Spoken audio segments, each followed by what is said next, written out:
Assalamualaikum warahmatullahi wabarakatuh. Saya Pratika Aprianita dari program studi S1 Keperawatan. Hari ini saya akan mempresentasikan patofisiologi CA paru dan penata laksanaannya. Apa itu CA paru? Nah, pengertian dari CA paru atau kanker paru-paru adalah kondisi ketika sel ganas atau kanker terbentuk di paru-paru.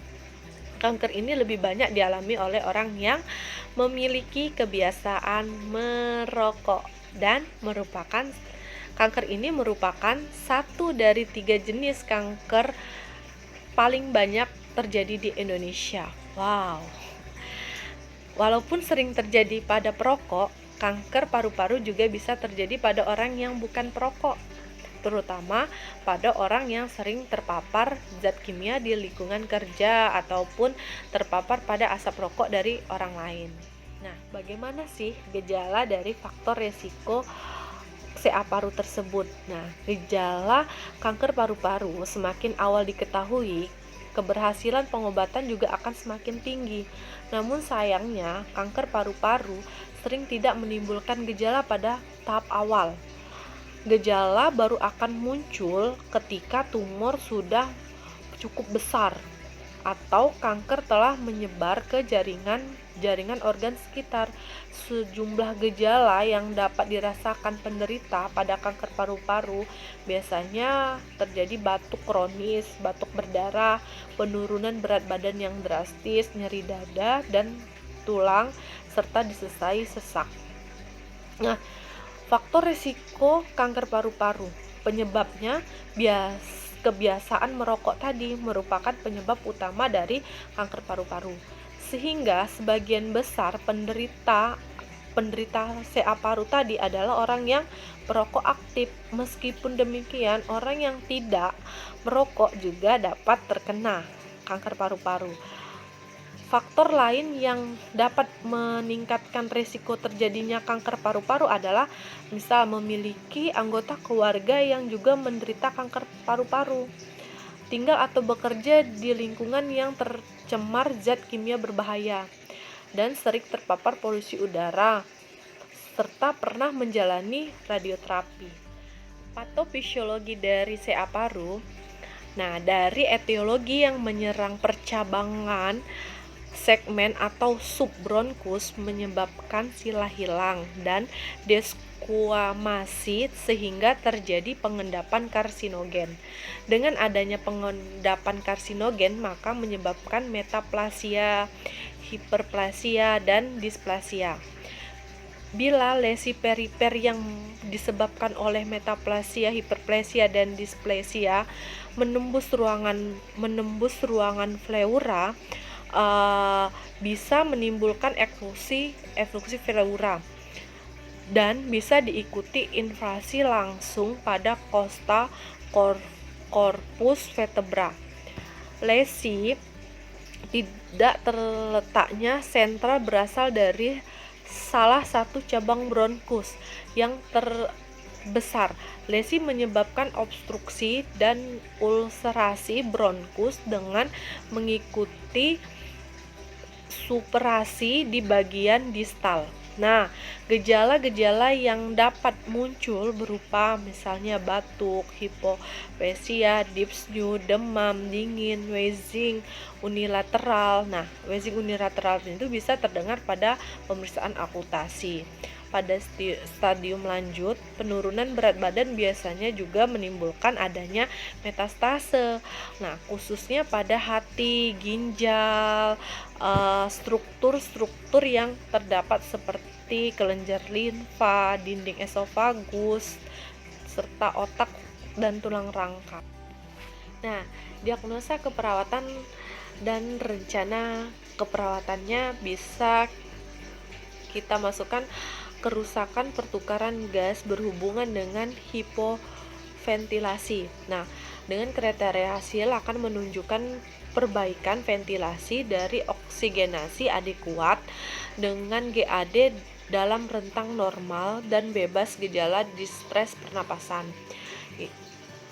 Intervensinya kita kaji status pernapasan dengan sering catat peningkatan frekuensi, upaya pernapasan, atau perubahan pola nafas. Dengan rasionalisasinya, dyspnea merupakan mekanisme kompensasi adanya tahanan jalan nafas.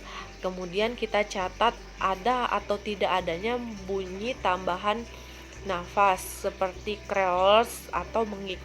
Dengan rasionalisasi, bunyi nafas dapat menurun, tidak sama atau tidak ada pada area yang sakit. Nah, kreols adalah bukti peningkatan cairan dalam area jaringan sebagian akibat peningkatan permeabilitas membran alveolar dan kapiler.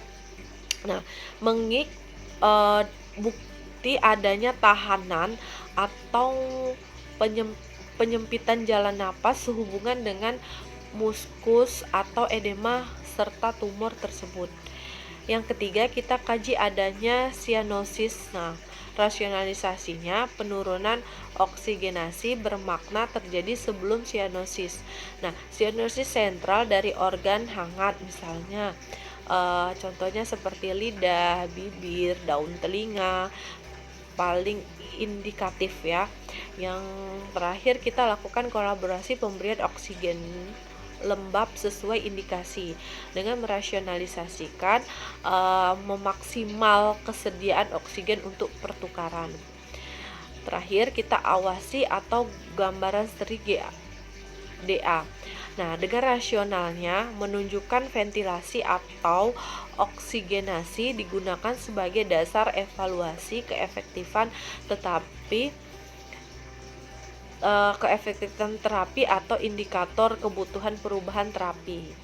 Nah, diagnosa yang kedua, kita bisa angkat kebersihan jalan nafas tidak efektif berhubungan dengan peningkatan jumlah atau vikositas sekret paru. Bisa juga berhubungan dengan meningkatnya tahanan jalan nafas ya. Dengan kriteria hasil, yang pertama menyatakan atau menunjukkan hilangnya dyspnea. Yang kedua, mempertahankan jalan napas paten dengan bunyi nafas bersih. Yang ketiga, mengeluarkan sekret tanpa ada kesulitan. Yang keempat, menunjukkan perilaku untuk memperbaiki atau mempertahankan bersihnya jalan nafas tersebut. Nah, intervensi yang kita lakukan, yang pertama, catat perubahan upaya dan pola bernafas. Dengan merasionalisasikan menggunakan otot interkostal atau abdominal dan pelebaran nasal menunjukkan peningkatan upaya untuk bernafas. Yang kedua, observasi penurunan ekspansi dinding dada. Nah, rasionalnya ekspansi dada terbatas atau tidak sama sehubungan dengan akumulasi cairan, adanya edema dan sekret dalam seksi lobus ya. Nah, yang ketiga, catat kriteria batuknya, misalnya batuknya itu menetap, sering, ataupun efektif atau tak efektif. Juga produksi sekutum tersebut ya, tambah banyak atau tidak. Kemudian rasionalnya, karakteristik batuk dapat berupa tergantung pada penyebab atau gagal bernapas tadi. Sekutum bila ada mungkin banyak atau kental, ada darah tidak ada, atau plun. Nah, yang keempat, pertahankan posisi tubuh atau kepala tepat dan gunakan alat jalan napas sesuai kebutuhan. Nah, rasionalnya memudahkan memelihara jalan napas atau paten bila jalan napas pasien dipengaruhi. Nah, terakhir, kolaborasi pemberian obat ya seperti aminofilin dan lain-lain. Juga awasi untuk efek samping merugikan dari obat, contohnya tachikardi, hipertensi, tremor, atau insomnia. Dengan rasionalisasi, obat diberikan untuk menghilangkan spasmen bronkus, menurunkan vikositas sekret, memperbaiki ventilasi, dan memudahkan untuk membuang sekret. Memerlukan perubahan dosis. Kita ke diagnosis kanker paru-paru. Diagnosis kanker paru-paru dapat dilakukan melalui foto ronsen torak, CT scan, dan biopsi pada jaringan paru.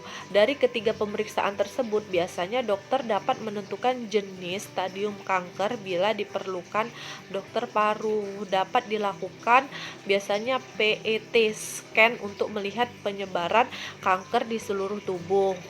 Nah, pemeriksaan penunjang dari CA paru tersebut yaitu bisa radiologi yang foto torak posterior, laboratorium, dan histopatologi biasanya ya. Nah, pengobatan kanker paru biasanya penanganan utama pada tahap stadium awal itu kita lakukan operasi. Nah, jika kanker telah mencapai stadium lanjut, maka penanganan dapat dilakukan dengan radioterapi dan kemoterapi. Nah, selain itu ada beberapa jenis pengobatan kanker paru-paru, yaitu terapi target, terapi ablasi, terapi fotodinamik, dan terapi krioterapi. Nah, untuk pengobatan, kita evaluasi hasil pengobatan kemoterapi biasanya pada umumnya diberikan sampai 6 siklus. Nah, bila penderita menunjukkan respon yang memadai, evaluasi respon terapi dilakukan dengan melihat perubahan ukuran tumor dengan kita foto ronsen torak ulang ya, serta kita pemeriksaan PA. Nah, pemberian siklus kemoterapi yang kedua kalau memungkinkan kita menggunakan pemeriksaan CT scan torak setelah 4 kali pemberian terapi tersebut. Nah, dapat kita simpulkan kanker paru-paru merupakan penyebab kematian utama akibat kanker tersebut ya. Nah, kanker tersebut tidak hanya pada wanita maupun pria yang sering kali disebabkan oleh merokok. Nah, sangat mengerikan kan dengan kanker paru tersebut. Jadi kita diharapkan semua menghindari faktor-faktor penyebab terjadinya kanker paru tersebut. Dengan cara apa? Kita harus melakukan pola hidup sehat dan menghindari asap rokok, kemudian merokok. Nah, terima kasih presentasi dari saya. Semoga bermanfaat. Salam sehat, perawat hebat.